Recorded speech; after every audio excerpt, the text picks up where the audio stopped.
Guild 2.0 is coming to global servers soon, so here are all the major changes you should be aware of. In Guild 2.0, the bosses are similar to Dungeon King the Arena Slime Kings.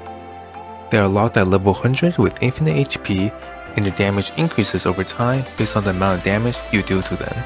Since the bosses no longer have the HP bar anymore, there are no more rounds either. With everyone facing the same bosses at full HP, these changes nullify the difference between early and late attackers and eliminate the need for janitors. No longer do you have to wait on others or sacrifice your personal damage to balance the boss HP for the guild. You can just log on at any time and get your 3 highest damage attacks in without ever thinking about carryovers.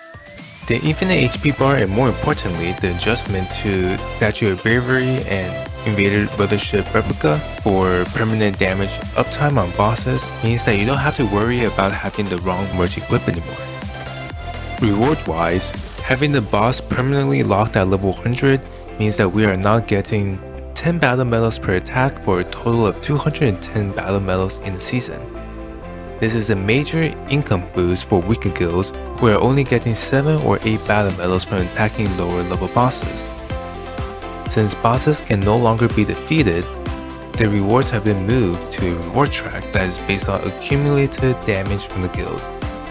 You might have noticed that the start pieces have disappeared from the track, but we can get 30 extra stamina for a total of 390 in the track to compensate.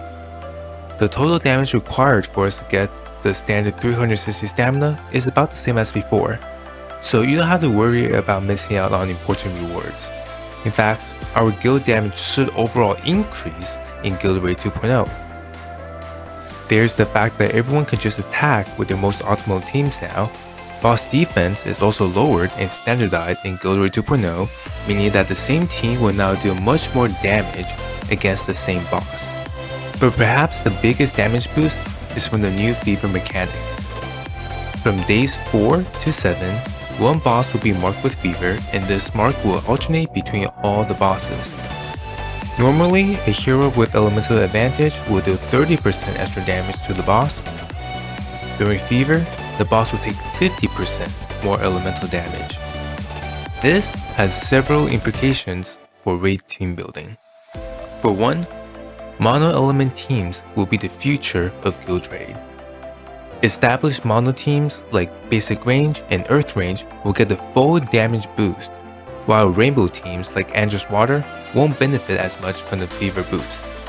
Secondly, melee teams, which have previously been overshadowed by ranged teams, are suddenly back in the picture. During Fever, the boosted melee teams have the potential to outperform non-boosted ranged teams, resulting in a scenario where the optimal attacks during Fever are the 2 boosted elemental teams, range and melee, and a random team on another boss. As of March 19, 2025, here are the damage rankings of the current meta teams. Basic Range with Fern and Basic Melee are miles ahead of the rest, so definitely build them first. Then you can work your way down the list. Dark Range should actually be lowered to Fever only, but the devs have lowered the damage reduction on basic bosses to boost Dark Range damage, so the team is performing better than it should. As you can tell, most of the melee teams are still quite weak. Even with the Fever bonus, you're probably only looking at a few million damage increase over using a non-boosted range team. Considering the amount of investment required for just one attack, unless you have everything else built and are serious about Guild Raid, I would put off the melee teams for now, although it is almost certain that the developers will eventually boost the damage potentials of the melee teams to relevancy. In light of the fact that the boss defense reduction indirectly nerfed the importance of defense debuffs, it is quite possible that these teams will be completed with buff-focused heroes like Yun and Wingling, forming an archetype closer to Earth Range with 2 buffers and 2 defense debuffers than the traditional triple defense debuff teams.